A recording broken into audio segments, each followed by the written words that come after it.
রমজানুল মুবারকের মাস আসছে, সবাই রোজা রাখবো, জোরে বলুন ইনশাআল্লাহ। রোজা কেউ ছাড়বেন না। আমাদের দেশের সমস্যা কি জানেন? নফল নিয়ে মারামারি করে, ফরজ নিয়ে মারামারি। আপনার এলাকায় পাবেন মুর্শিদাবাদ, শবে বরাতে এলান হয় না, হয় না? আসসালামু আলাইকুম, আগামী কাল শবে বরাত, মায়েরা ভোরে ভাত খাবেন, একটা রোজা হবে। আমি বলছি তুমি কেলানি খাবে। শবে বরাতের রোজা কেউ যদি না রাখে গুনাহ আছে? কথা বলে না? কোন বাপের বেটা মৌলবি যদি বলতে পারে গুনাহ আছে, আমি ইয়াসিন জীবন আর মুর্শিদাবাদের মাটিতে কথা রাখবো না, গুনাহ নাই। শবে বরাতের নামাজ আমাদের মায়েরা কি বলে জানেন? আমাকে একজন ফোন করে গত বছর বলছে, হুজুর কি নিয়ত করবো? আমি তুই নিয়ত কর, আমি মরবো। আমি জানি না, ওই নিয়ত আমার জানা নাই, তুই বুঝে লিগা। কষ্টের বিষয়। আচ্ছা বলুন তো, ইচ্ছাকৃত ভাবে কেউ যদি রমজান মাসের একটা রোজা ছেড়ে দেয়, সারা জিন্দেগি রোজা রাখলে একটা রোজার মাসুল দিতে পারবে না। অথচ রমজান মাসে এলান হয় মসজিদে ফজরের সময়, সাহরির সময়, আসসালামু আলাইকুম, ভাই মায়েরা বোনেরা উঠে পড়ুন, আপনারা সাহরি খান। একটা রোজা যদি কেউ ইচ্ছাকৃত ভাবে ছেড়ে দেয়, সারা জিন্দেগি রোজা রাখলে রোজার মাসুল দিতে পারবে না। এই এলান কোনদিন হয় কোন মসজিদে? হয় না। অথচ এই এলানটা হওয়া জরুরি যে একটা মুসলমান ইচ্ছাকৃত ভাবে কি করে রোজা ছাড়তে পারে। অথচ এরা মারামারি করে হালুয়া রুটি দিয়ে। আপনি দেখতে পাবেন হালুয়া রুটি দিয়ে মারামারি। গোটা ঘরের চারিদিকে মোমবাতি দিয়েছে। বুঝে মোমবাতি কেন? বলছে তোর দাদু কবর থেকে এলে হুজুট খেয়ে পড়ে যাবে। যা বুঝে করগা। ফতোয়া কার? ফতোয়া হচ্ছে দাদি, দাদির ফতোয়া, না হলে খালার। এই ফতোয়া কি সমাজ শেষ করলে? শুধু তাই নয়, আমাদের দেশে কবরস্থানেও মোমবাতি দেয়, দেয় না? দেয় না? লাইট দেয়। বড় কষ্টের বিষয়। কেন? বলে কিছু গুটকাখোর আছে, ওরা কবর জিয়ারত করে। হাওড়া, হুগলি, ২ পরগনা, মেদিনীপুর, সারা রাত কিছু হারামখোর যুবক আছে বাইক নিয়ে ঘুরে বেড়াচ্ছে। আর কলকাতা পুলিশকে সরকার বলে দেয়, আজ রাতে ওরা ইবাদত করবে, তোমরা কিছু বলো না। ইবাদত কোথা পাবে? হারামখোর গুটকা খাচ্ছে, দিয়ে কবরস্থানে গিয়ে দাঁড়িয়ে বেরো হলো, ও তা তো জান্নাতে ঢুকে গেল। হারামখোর জীবনে নামাজ পড়ে না, আর সারা রাত মোটরসাইকেল নিয়ে ঘুরে বেড়াচ্ছে। আর ফজরের সময় বলছে আমাদের হুজুর তো নামাজ পড়েনি, ঘুমাচ্ছিল। তুই কত পড়লি? বলে ৮০ রাকাত। ৮০ রাকাতের মধ্যে 0 রাকাত আল্লাহর বারগাহে পৌঁছাবে। কেন? সারা রাত নামাজ পড়েছে। ফজরের সময় যখন মুয়াজ্জিন বলছে হাইয়া আলাস সালাহ, হাইয়া আলাল ফালাহ, এরা তখন বলছে আমরা সবাই পালাই, ইমাম আর মুয়াজ্জিন তোরা দুজনা যা পারবি চালা। ওরা নাই, আবার আগামী বছর থেকে থাকবে। বড় কষ্ট লাগে। অনেকজন বলছে এই মৌলবীরা হালুয়া রুটি খেতে মানা করছে। কে বললে? আমার একটা জলসা বার করো, হালুয়া রুটি কালকে করে বানিয়ে খান, ভালো জিনিস, পরশু খান। কিন্তু কেউ যদি বলে শবে বরাতের দিনে হালুয়া রুটি করতেই হবে, এর থেকে বড় বেদাত আর কিছু না, লিখে নিয়ে যায়। কোন বাপের বেটা মৌলবি যদি বলে না করতে হবে, তাকে স্টেজে নিয়ে আসো, আমি দেখবো তাকে। সে খালি দলিল দিবে, অবাক লাগে। এরা মারামারি করে এটা নিয়ে। আপনাকে দেখি, আপনারা জানেন মুর্শিদাবাদে হজ হয়? এরা জানেন না মুর্শিদাবাদে হজ হয়। আপনারা মুর্শিদাবাদের জেলার লোক জানেন না। কোথায়? হাজারদুয়ারিতে। হ্যাঁ, ওই দেখবেন একটা তোপ রাখা আছে, আছে না? নাই, তোপটা মধ্যখানে মাঠে, ওই তোপের পাশে এক গম্বুজওয়ালা ঘর আছে। আমি একদিন মালদা থেকে জলসা করে সকালে এসে ঢুকেছি, ওই খুনিয়া পুকুরে মাদ্রাসায় জলসা ছিল। আমি বললাম ড্রাইভারকে চ, ওরা বললে ঢুকবো। আমি ঢুকবো। আমি মাঠে বসে রইলাম। আমি ঘাসের ওপরে বসে থাকি, হালকা হালকা শীত আছে, গ্রীষ্ম আছে। আমি বসলাম, তো বাইরে থেকে একদল মহিলা, হিন্দু মুসলিম সব ঘুরতে এসছে। তো ওখানকার যে গাইড আছে, সাথে একটা মেয়ে চাবিটা নিয়ে এলো, সাথে গাইড আছে। গেটটা খুললো, দরজাটা, আমি খালি বসে বসে দেখছি। তো আমি দেখলাম কি আছে, একবার দাঁড়িয়ে দেখি। তো আমি পেছনে দাঁড়ালাম। দাঁড়িয়ে দেখলাম সেখানে একটা ঢিপি করা আছে মাটি, তার উপর একটা চাদর আছে। সেই চাদরটার এক কোণে লেখা আছে ইয়া আলী, ইয়া হোসেন, ইয়া হাসান, ইয়া ফাতেমা, মধ্যখানে লেখা আছে মুহাম্মাদুর রাসূলুল্লাহ। তার মধ্যখানে ত্রিশূল গাঁথা আছে। ত্রিশূলটা কার? শিবের হাতে যে ত্রিশূলটা থাকে সেই ত্রিশূল গাঁথা আছে। শুনেন, এই গাইডটা দিকে বলছে নবাব হজ করতে গিয়েছিলেন, ওখান থেকে মাটিটা এনেছে। যারা হজ করতে যেতে পারে না মোটামুটি এখানে এসে দর্শন করলে মোটামুটি হজ হয়ে যায়। তো আমি তাকে বললাম, ভাই তো এই যে হিন্দু মুসলিম সব ভাইরা যারা দর্শন করলো তা মোটামুটি এদের হজ হয়ে গেল নাকি? সে বলছে কোথায় বাড়ি? আমি সালাম মারবে আমাকে বর্ধমান বললে। আমরা মির্জাপুরে ঘর। সে আর সারা দেয় না, জানছে হাত দেওয়া যাবে না। আমি ঠিক বুঝে বলেছি, যদি বলতাম বর্ধমানে মাল আমাকে ধরতো, কি বুঝলেন? কিন্তু যেমনি মির্জাপুর বলেছি এক হাত পেঁচিয়ে গেছে। জানেন হারামখোর কত বড় নেমক হারাম? এই ভাষাটার দ্বারা আর ঈমান চলে গেছে, কুফরি করেছে। এত বড় নেমক হারামি ভাষা। আপনাদের এই চৈত্র মাসে রোজা পড়েছে না পড়েনি? চৈত্র মাসে ফাল্গুন থেকে স্টার্ট, চৈত্র মাসে শেষ হবে রোজা। এই রোজার মাসে দেখবেন চৈত্র মাসের 7, 8, 9, 10 3 দিন 10 থেকে 12 তারিখ 7 থেকে 12 তারিখ পর্যন্ত পাথরচাবড়িতে ওরস হয়। মুর্শিদাবাদ, বর্ধমান, বাঁকুড়া, পুরুলিয়া, মালদা থেকে, বীরভূম থেকে হেঁটে লোকরা যাচ্ছে, বিশেষ করে মায়েরা। পা চলতে পারছে না। মা কোথায় যাচ্ছ মা? বাবা হুজুর বলেছে পায়ে হেঁটে গেলে পাথরচাবড়ি একটা হজের নেকি। মানে তোর হুজুরও মার খাবে, তুইও খাবি। কত বড় নেমক হারাম! সঙ্গে সঙ্গে ঈমান চলে যাবে, ধ্বংস হয়ে যাবে। যতগুলো পৃথিবীর বড় বড় পাপ আছে এই মাজারের ওরসগুলোই হয়। আমাকে যারা বলছে মৌলবি এ পীর বিরোধী, আমি পীর বিরোধী নয়, আমি সিস্টেম বিরোধী লোক। আমি তোমার সিস্টেমের বিরুদ্ধের লোক, আমি পীর বিরোধী নয়। খাজা মঈনুদ্দিন চিশতি রহমাতুল্লাহ আলাইহিকে তোমার থেকে বেশি আমি শ্রদ্ধা করি। বড় পীর আব্দুল কাদের জিলানী রহমাতুল্লাহ আলাইহিকে তোমার থেকে বেশি শ্রদ্ধা করি। কিন্তু তুমি মিথ্যাচার করেছো। তোমরা ইসলাম সত্যের উপরে টিকে আছে, এরা মিথ্যা সাহারা নিয়েছে। ইসলাম একটা মানুষের কটা কবর হয়? কথা বলে না? একটা কবর হয়। অবাক হবে, হযরত হোসেন শহীদ হয়েছে কারবালার প্রান্তরে। কারবালাটা কোথায়? লালবাগে। তবে বহরমপুরে? বহরমপুরে কারবালা? বাগদাদে। কিন্তু তার মঞ্জিল মাটি হচ্ছে বর্ধমানে, তার মঞ্জিল মাটি মুর্শিদাবাদে, তার মঞ্জিল মাটি কলকাতায়, তার মঞ্জিল মাটি খিদিরপুরে, তার মঞ্জিল মাটি 24 পরগনায়, তার মঞ্জিল মাটি খড়গপুরে, তার মঞ্জিল মাটি হলদিয়ায়, তার মঞ্জিল মাটি মালদায়, তার মঞ্জিল মাটি বীরভূমে। একটা মানুষের এতগুলো কবর কি করে হলো? কথাটা বুঝতে পারেননি? সব কবরগুলো মিথ্যা, একটা কবর সত্য, যেটা বাগদাদে যিনি শুয়ে আছেন, ঠিক কিনা? আর ইসলাম টিকে আছে, আল্লাহর কসম করে বলছি, সত্যর উপরে, মিথ্যার উপরে নয়। আর এরা মিথ্যাচার করেছে। আপনি বলুন, আপনার বাম মরে গেলে আপনি দোয়া করবেন না ড্যান্স করবেন? দোয়া করবেন। এরা বলছে হযরতে হোসেন চলে গেছে, বাজনা বাজিয়ে আন্ডার প্যান্ট পরে ড্যান্স কর। এই মুর্শিদাবাদ থেকে একটা টিম গেছিল আমাদের বর্ধমানে, আমি নাম করব না কোন গ্রামে, সে হারাম করা গাল দিবে আবার আমার।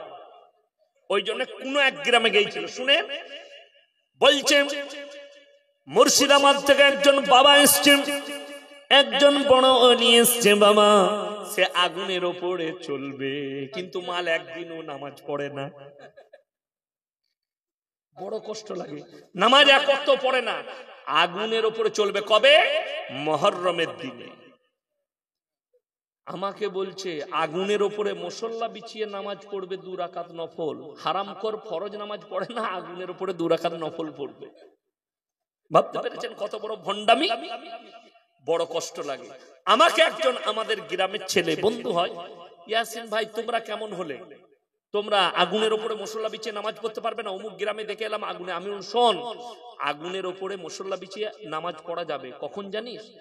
গাঁজা আর মদ খেলে তবে। কথাটা বুঝতে পারেন? এই যে কারেন্টের তারটা আছে, আমি যদি আপনাদেরকে বলি হরিহরপুরের মানুষ দিকে, বাবাজি আমি কত বড় ওলি, তোমরা কি দেখতে চাও? দিয়ে যদি বলি যে আমি কারেন্টের তারটা হাত দেবো, আমাকে শর্ট মারবে না, ও চিনে এটা ইয়াসিন সাহেব, সঙ্গে সঙ্গে এমন দিয়া দিবে আমার লাশটা যাবে বর্ধমান, ঠিক কি না?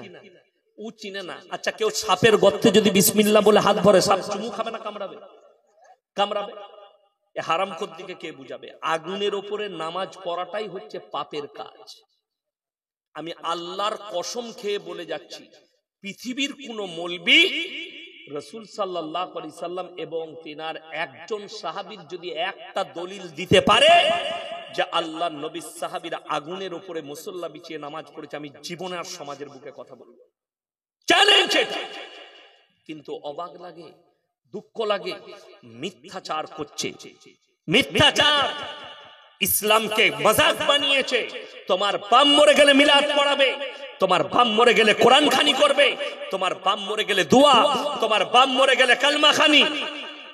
আর রাসূল আকরাম সাল্লাল্লাহু আলাইহি সাল্লামের জলিলুল কদর সাহাবী নাতি একদিকে নওয়াসে আর একদিকে হচ্ছেন জলিলুল কদর সাহাবী হযরতে হোসেন রাদিয়াল্লাহু তাআলা আনহু, দুনিয়া থেকে চলে গেলেন, শহীদ হলেন কারবালার প্রান্তরে। তার জন্য আন্ডারপ্যান্ট পরে, ড্যান্স করে, ব্যঞ্জন বাজিয়ে, ড্যান্স করে, ডিজে বক্স লাগিয়ে দুঃখ পালন। পৃথিবীর সমাজ এদিকে গালি দেয়, মদ খাচ্ছে, মদ খেয়ে ড্যান্স করছে।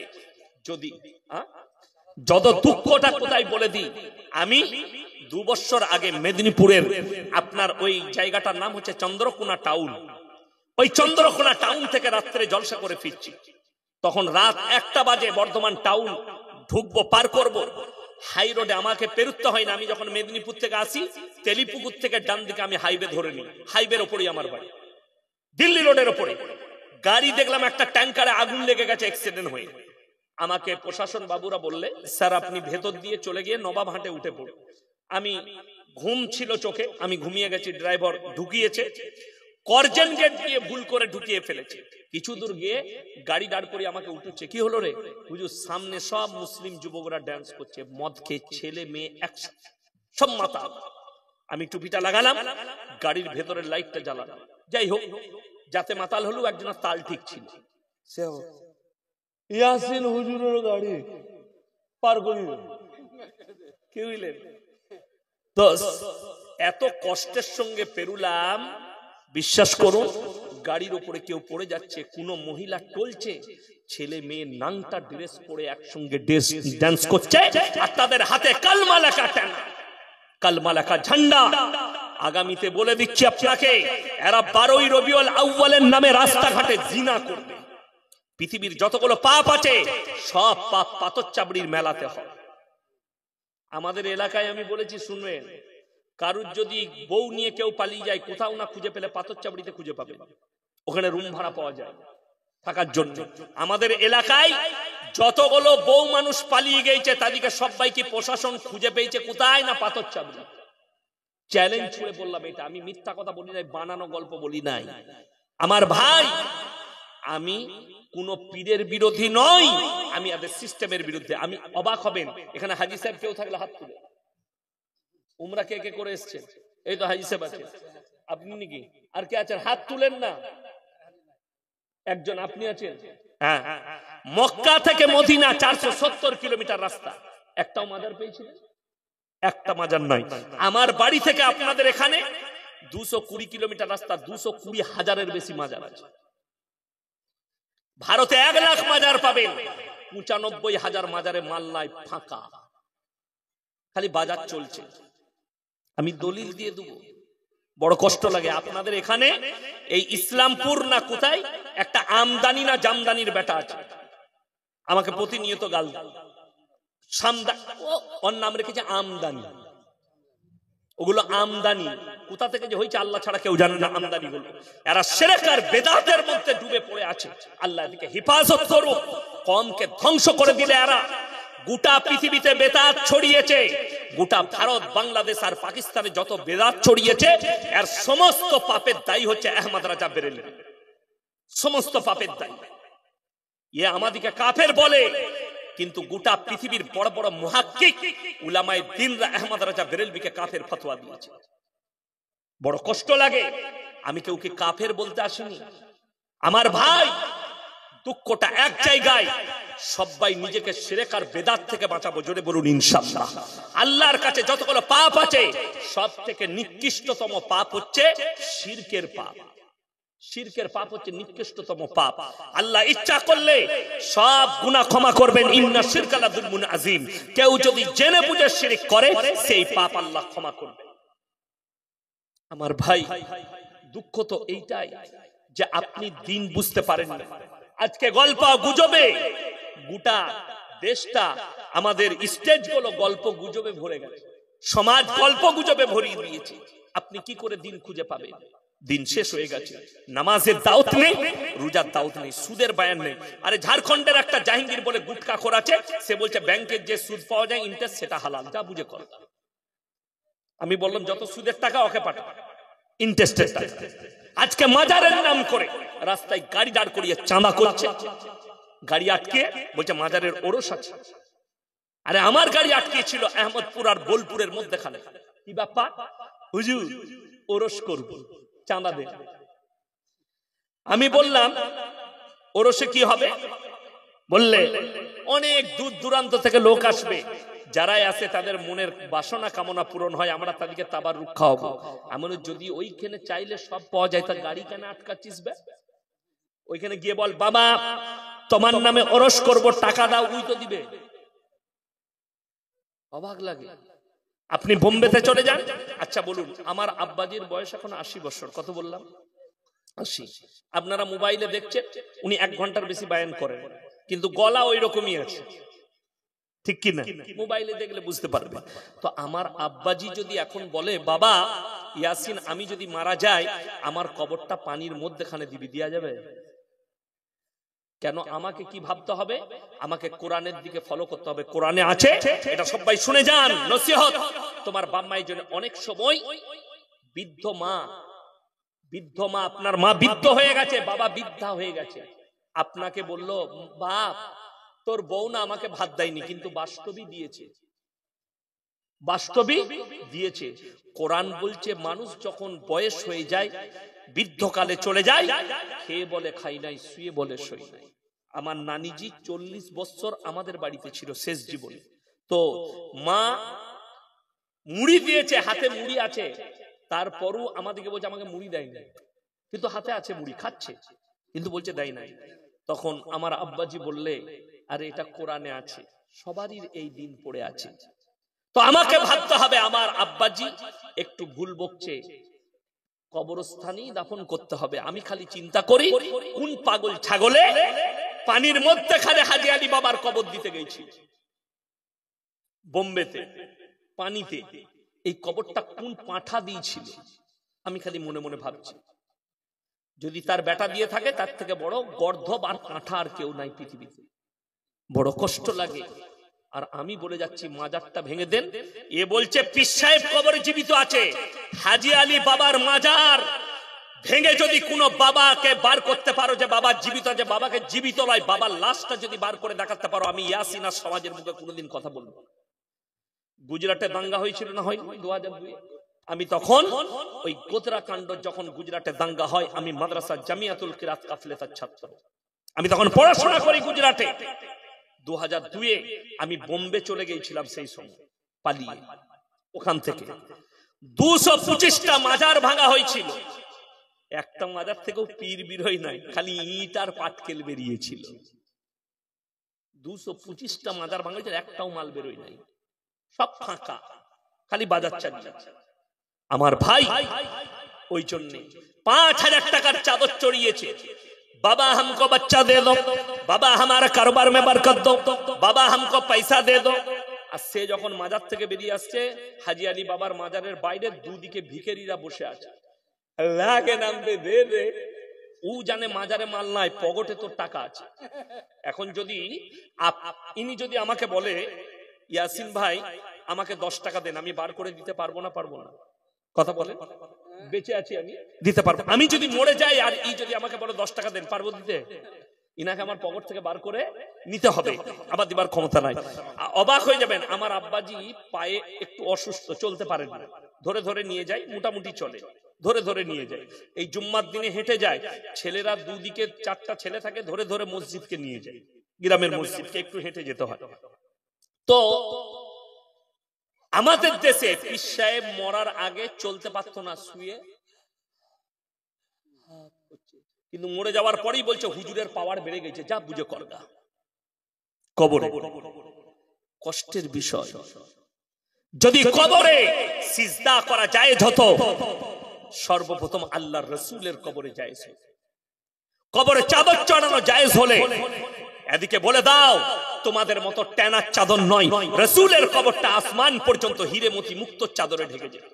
আল্লাহ রাসূলের কবরে জায়েজ নেই, পৃথিবীর আর কোন মৌলবি মোল্লা পীর ফকিরের কবরের জন্য জায়েজ হবে না। আল্লাহ রাসূলের কবরে সিজদা নেই, পৃথিবীর আর কোন মৌলবি মোল্লা পীর ফকিরের কবরের জন্য জায়েজ হবে না।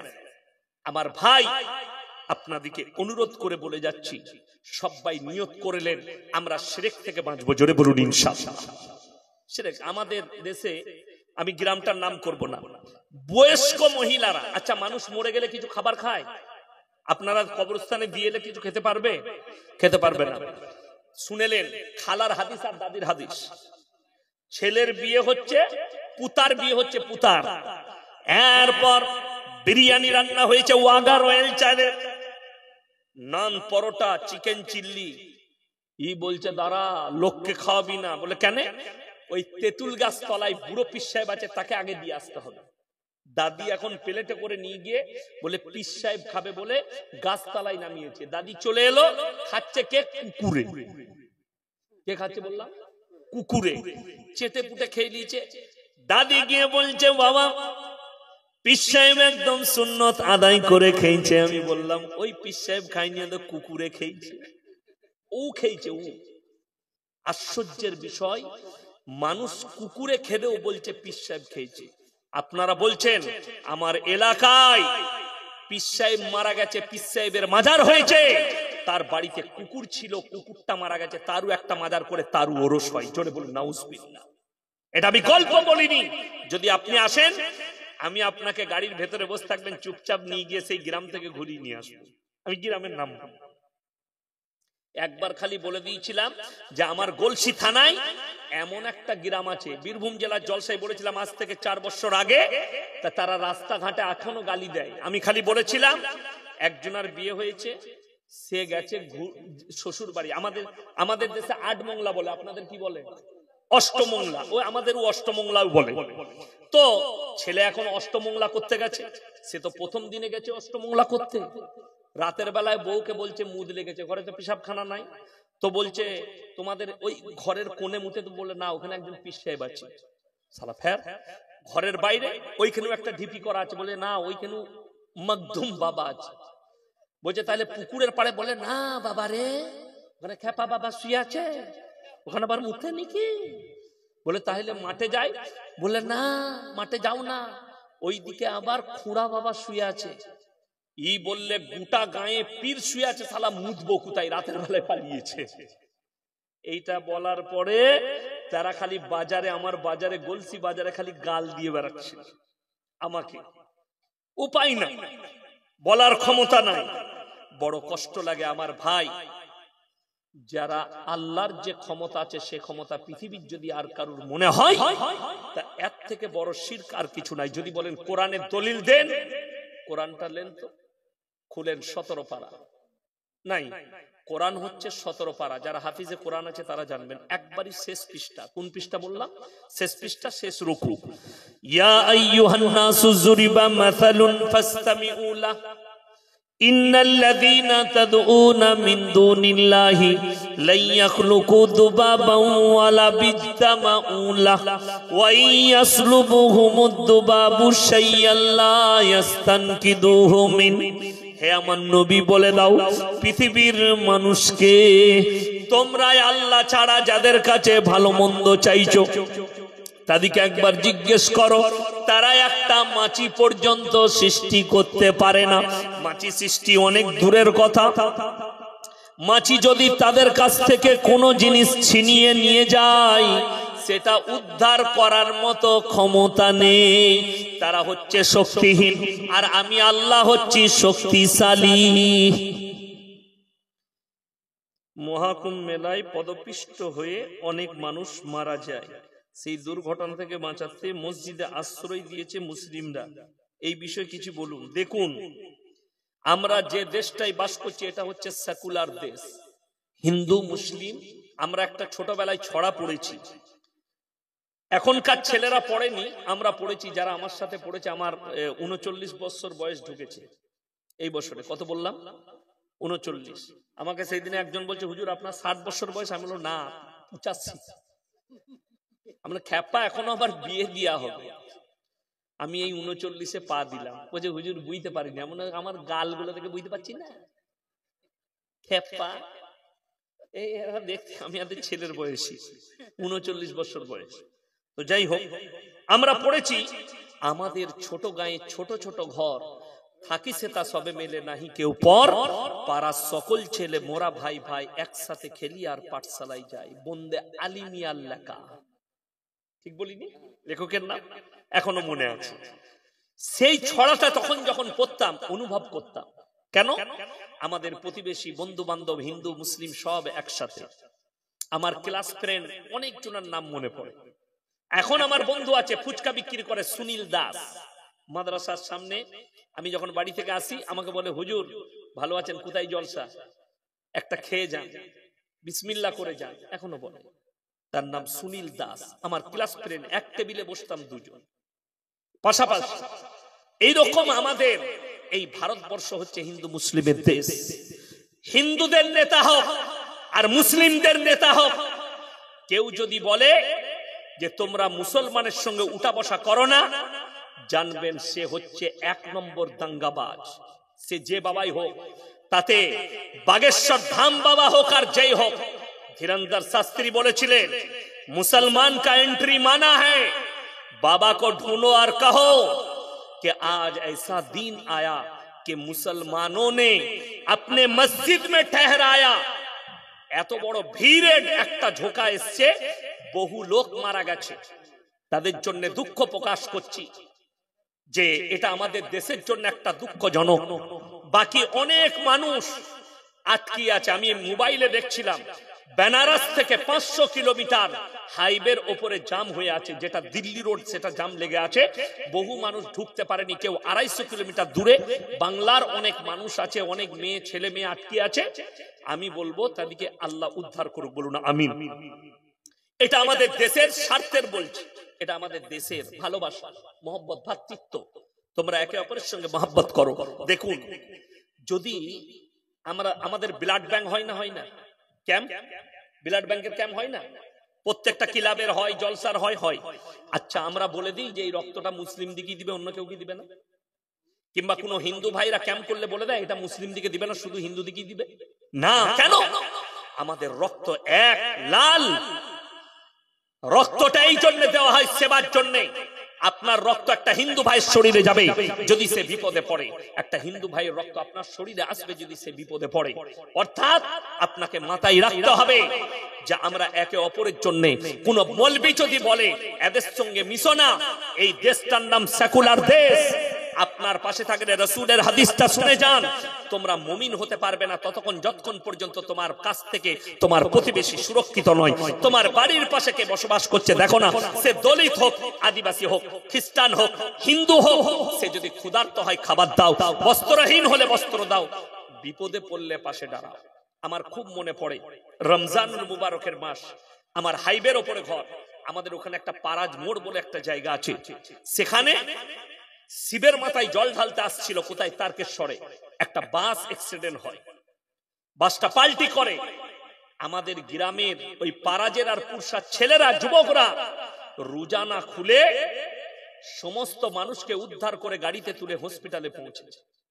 রোজা খুলেনি তারা, পানি দিয়ে রোজা খুলে নিয়েছে, সময় পেয়েছে। কেউ তো খায়নি, সব কাজ শেষ করে। কেন? মানুষের জীবন বাঁচানো। আল্লাহ রাসূল সাল্লাল্লাহু আলাইহি সাল্লামকে আল্লাহ বললেন, কোন ব্যক্তি যদি অন্যায় করে কোন মানুষকে হত্যা করে, আল্লাহ এখানে জাতির কথা বলেনি, ধর্মের কথা বলেনি, কোন মানুষকে হত্যা করে সে গোটা মানব জাতিকে হত্যা করে। কোন মানুষ যদি কোনো মানুষের প্রাণ বাঁচালো সে গোটা মানব জাতিকে বাঁচালো। জোরে বলুন সুবহানাল্লাহ। এটা আমার আল্লাহর ফরমান, ওয়ালা তাসুবুল্লাযীনা ইয়াদউনা মিন দুনিল্লাহি ফায়াসুবুল্লাহা আদওয়াম বিগাইরি ইলম। তোমরা অজ্ঞাত অবস্থায় তাদের দেবদেবীকে গালি দিও না, তাদের ধর্মকে গালি দিও না, সে অজ্ঞাত অবস্থায় তোমার আল্লাহকে গালি দিবে। তুমি শিরকটা বুঝাও, বেদাতটা বুঝাও, আল্লাহ এক এবং অদ্বিতীয় এটা বুঝাও, সৃষ্টিকর্তা এক এটা বুঝাও, শিরকটা বুঝাও, কিন্তু তুমি কারো দেবদেবীকে গালি দিতে পাবে না। আমার ভাই, এটা খুব দুঃখজনক ঘটনা।